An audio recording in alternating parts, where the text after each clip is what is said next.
Vamos falar aí desse quarto episódio de Echo, que assim, eu fiquei um pouquinho decepcionado pelo fato de não ter ação, luta, batalha, mas me deixou intrigado por diversos outros motivos. Então, sem mais enrolação, bora pro vídeo!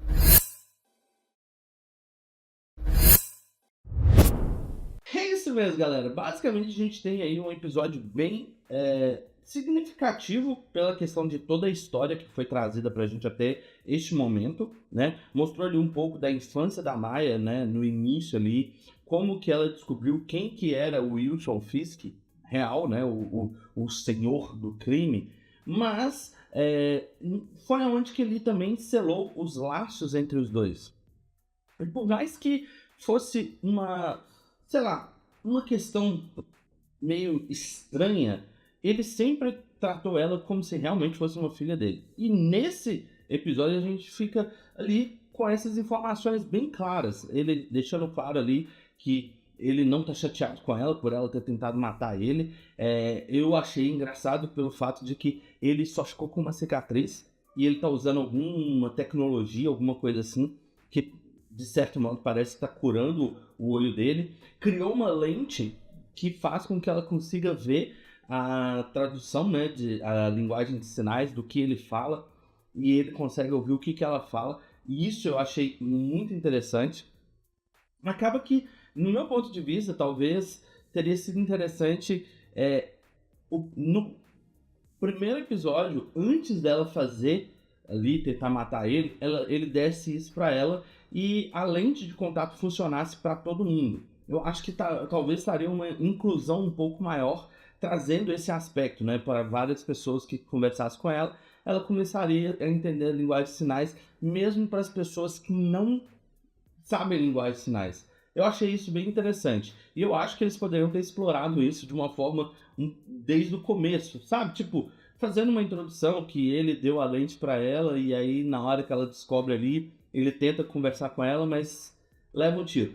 Porém, se a gente for parar para olhar na questão dramática, na questão de justificativas, né? Podemos colocar assim, foi interessante porque deu a justificativa que ele não quer ter intermediário entre a comunicação dele e dela, e ele já estava possivelmente trabalhando nisso e tal. Então, assim, para a questão da história, é justificável a forma com que fez. Porque sim, ele apresentaram ali uma justificativa de por que ele criou a lente e tal, mas assim, eu confesso, ficaria melhor mais pra frente.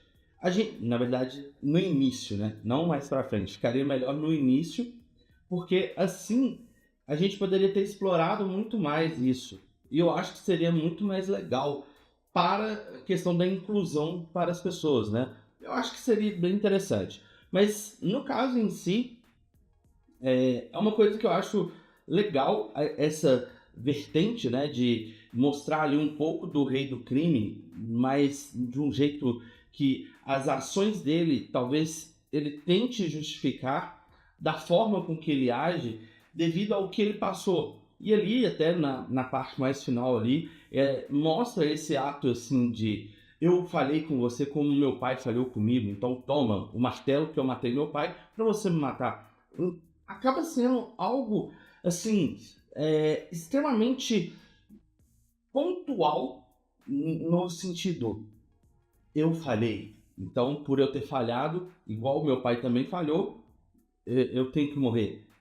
É um pensamento meio estranho. Apesar que, vindo do rei do crime, a gente pode imaginar que ele já sabia que ela não iria fazer nada contra ele. Pelo menos é o meu pensamento, porque ele não ia entregar assim de mão beijada para ela um martelo para dar uma martelada na cabeça dela.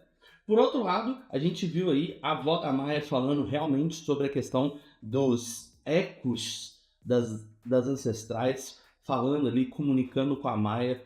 Eu achei isso muito legal, porque também trouxe esse ponto. Porque a avó dela é a única que conhece ali um pouco mais das tradições, do passado. Ela vivenciou aquilo que a Maia estava vivenciando. E aí mostra que realmente é uma coisa passada de geração para geração entre as mulheres da família. E possivelmente a mãe da Maia também tinha essa capacidade, né, de ecoar pelo fluxo, né, digamos assim, da vida. E eu acho que seria interessante, que a gente está chegando para o último episódio, talvez ecoar a voz da mãe dela. Tipo, falando algo para ela. Porque como a gente viu, o Fisk chegou com a proposta. Volta a morar comigo, vamos embora para Nova York e tal. Porém, ela não escolheu morar com o Fisk, quase que ela foi lá matar ele de novo. Mas ela decidiu sair da cidade. E aí agora a gente não sabe especificamente para onde que ela foi. Talvez você saiba, você já deve ter assistido o último episódio, mas assim, eu achei bem interessante toda essa proposta dessa questão do diálogo deles, que eu achei um diálogo extremamente bacana pelo fato de que eles conversaram, pontuaram coisas, né? E por mais que ela tivesse com medo e sem entender o porquê que ele tá vivo ainda, ela aceitou até muito bem, né? Eu não sei se seria algo fácil de aceitar. Você vai lá, atira numa pessoa e de repente ela tá viva na sua frente com apenas um arranhãozinho assim, né? Uma cicatriz no olho. E será que ele vai continuar com aquela cicatriz? Porque vem esses pontos, né? Que a gente tem a série do Demolidor, que ele pode voltar, mas também tem o filme do Homem-Aranha, que possivelmente ele pode voltar. Se você ainda não viu o vídeo sobre isso, tá aqui no card, dá uma conferida. Mas assim, eu gostei do episódio, porém eu não gostei do fato de não ter tido luta, né? Mas foi aquela questão. A gente teve um episódio com coreografias sensacionais de luta ali, na ação, aventura, e aí esse foi um pouquinho mais tranquilo, apenas com diálogos, com pontos que são essenciais para o futuro, tanto o futuro da série quanto o futuro do MCU. Porque como você sabe, às vezes um ponto ali significa muita coisa lá na frente. E a gente só vai lembrar quando a gente estiver lá na frente e ver aquela cena ali e falar: "Ah, nossa, isso aqui estava em eco." Basicamente é isso. E aí, o que você achou desse episódio? Deixa aqui embaixo nos comentários a sua opinião. Se gostou do vídeo, deixa aquele like. Se ainda não é inscrito no canal, se inscreva. Nos vemos no próximo vídeo. Tchau.